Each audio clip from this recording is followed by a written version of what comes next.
subscribe my channel and press on bell button so you will get notification of every new video. Hello and welcome you all. In this video, we are going to talk about artificial vegetative propagation in plants. So let us start. Artificial vegetative propagation means जो plants में naturally vegetative propagation होता है उस knowledge को use करके जब artificially plants का propagation किया जाता है then it is called as artificial vegetative propagation. तो ये ह्यूमन बींग्स उसको करवाते हैं इसलिए it do not occurs naturally in the plants. Okay, so particularly agriculture and horticulture exploit vegetative reproduction in order to multiply fresh stock of plants. तो agriculture और horticulture में ये प्रैक्टिसेस की जाती है कि जिसमें वेजिटेटिव रिप्रोडक्शन की हेल्प से जो डिजायर्ड प्लांट्स है उनका जो स्टॉक है वो इंक्रीज किया जाता है या प्रोड्यूस किया जाता है.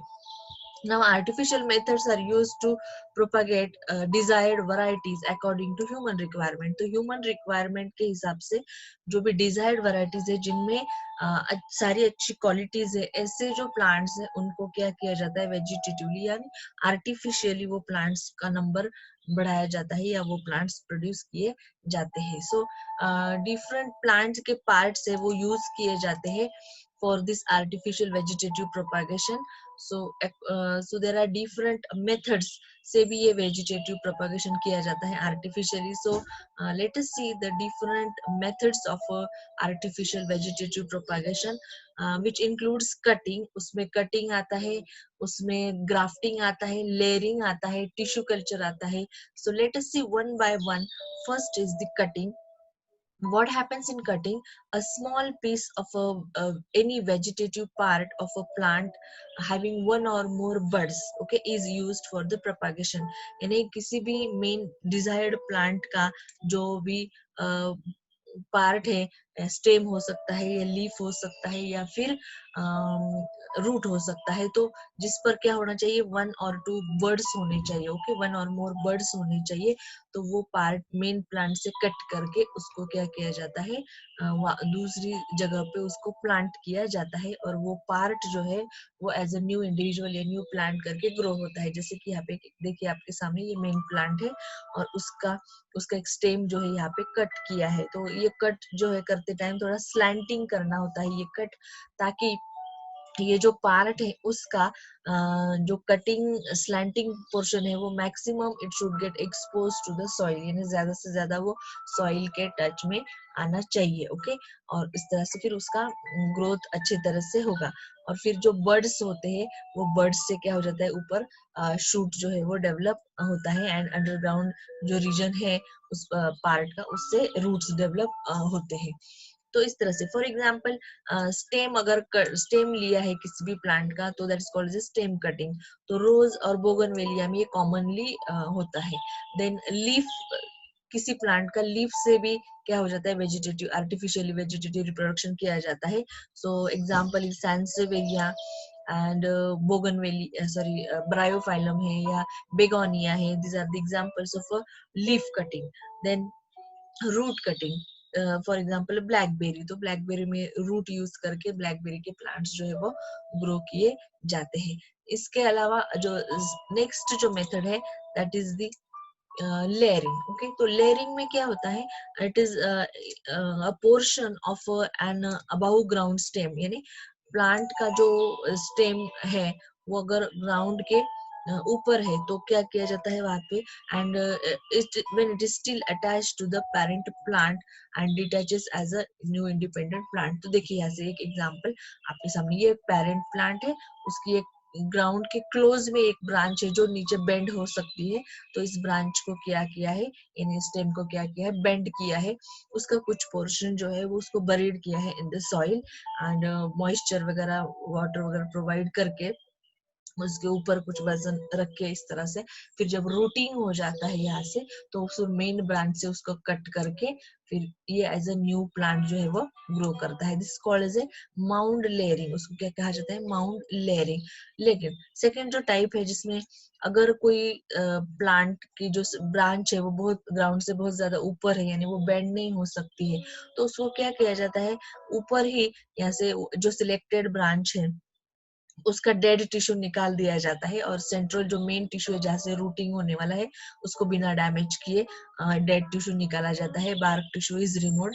देन वहाँ पे जो डेड टिश्यू निकाला हुआ जो पार्ट है उसके अराउंड क्या किया जाता है, मॉइस्ट सॉइल प्लेस की जाती है, लगाई जाती है। देन उसको क्या किया जाता है, रैप किया जाता है, पॉलीथीन से टाइड किया जाता है टू रिटेन द मॉइस्चर। या मॉस भी वहां पे अप्लाई किया जाता है, या मॉस से भी उसको बांधा जाता है, बिकॉज मॉस जो है वो वाटर होल्ड करके रखता है, वाटर रिटेंशन करता है। ओके, एंड देन जब यहाँ पे रूट कुछ दिनों के बाद रूटिंग हो जाता है ये रीजन में, तो ये ब्रांच को क्या किया जाता है, मेन प्लांट से सेपरेट किया जाता है और उसको अलग से प्लांट करके new as a new plant वो ग्रो करती है।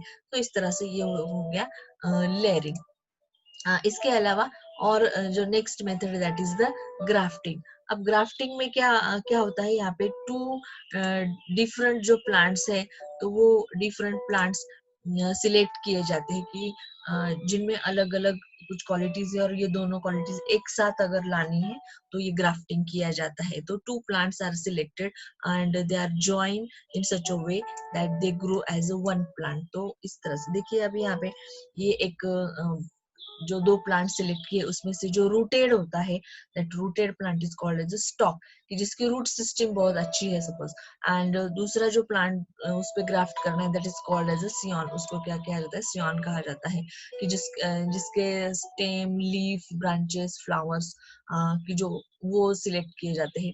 तो इस यहाँ पे एक स्लैंटिंग कट लेके फिर ये दोनों प्लांट्स को क्या किया जाता है, इन दोनों ग्राफ्ट को यूनियन किया जाता है, उसको रैप किया जाता है, वैक्स किया जाता है। ओके, तो इस तरह से ये दोनों अलग अलग प्लांट्स जो है वो एक एक बन जाते हैं।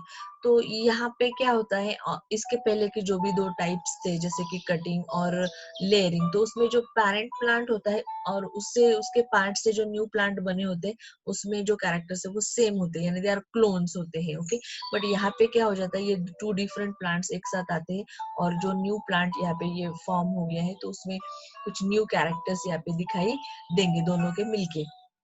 तो इस तरह से ये क्लोन नहीं होता, यहाँ पे डिफरेंट जो कैरेक्टर्स है वो डेवलप होते हैं।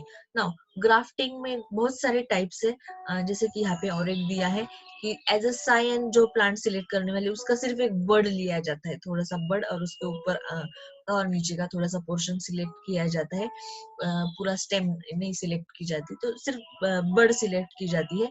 और ये बड जो है रूट प्लांट यानी स्टॉक जो है, तो स्टॉक पर टी शेप ऐसा कट लेके वहां पे इसको इंसर्ट किया जाता है, इम्प्लांट किया जाता है, एंड देन उसको रैप किया जाता है। ओके, तो इस तरह से ये बर्ड आगे ग्रो होता है, वहां से शूट डेवलप होता है। So this is the bud grafting, उसको क्या कहा जाता है, बर्ड ग्राफ्टिंग कहा जाता है। अब ये बर्ड ग्राफ्टिंग के जो एग्जाम्पल्स है, देखिए जैसे कि इसमें पर्टिकुलरली एप्पल, पियर और रोज, इनमें क्या किया जाता है, ग्राफ्टिंग किया जाता है। अपने रोज में तो काफी कॉमन है ये, बहुत बार उसको किया जाता है। Now next is the tissue culture. Now what happens in tissue culture, it is a method by which a small amount of plant tissue is carefully grown to give many plantlets। तो ये technique है जिसमें क्या किया जाता है, किसी भी प्लांट डिजायर्ड क्वालिटी का जो प्लांट है या डिजायर्ड प्लांट है उसका थोड़ा सा टिश्यू लिया जाता है, देन वो टिश्यू को क्या किया जाता है, ग्लासवेयर में ग्रो किया जाता है। अब ग्रो करने के लिए कुछ अगार ग्रोथ या मीडियम यूज किया जाता है, and which containing nutrients and oxygen. की अगार ग्रोथ मीडियम में क्या होता है, न्यूट्रिएंट्स होते हैं एंड प्लांट ग्रोथ हार्मोन्स होते हैं जो ये ग्रोथ को प्रमोट करते हैं। देन ये कुछ दिनों के बाद ये टिश्यू से क्या हो जाता है, देखिए ऐसे एक लीफ का थोड़ा सा टिश्यू लिया है और न्यूट्रिएंट मीडियम में which contain nutrient and oxygen, तो यहाँ पे प्लांटलेट्स डेवलप हो जाते हैं, tiny plantlets develop in few days, and then ये प्लांटलेट्स को फिर सॉइल में प्लांट किया जाता है। और इस तरह से मिनी थोड़े से टिश्यू से ही काफी सारे प्लांट्स लेट जो है वो यहाँ पे डेवलप किए जाते हैं by using this tissue culture technique. ये जो भी प्लांट का प्रोपागेशन किया जाता है that is called as a micro propagation, it's called as a micro propagation. तो इस मेथड को आजकल nowadays it is very commonly used. Okay, so this is about the different methods of artificial vegetative propagation. So I hope आपको समझ में आ गया होगा. So like, share and subscribe channel, and thank you very much.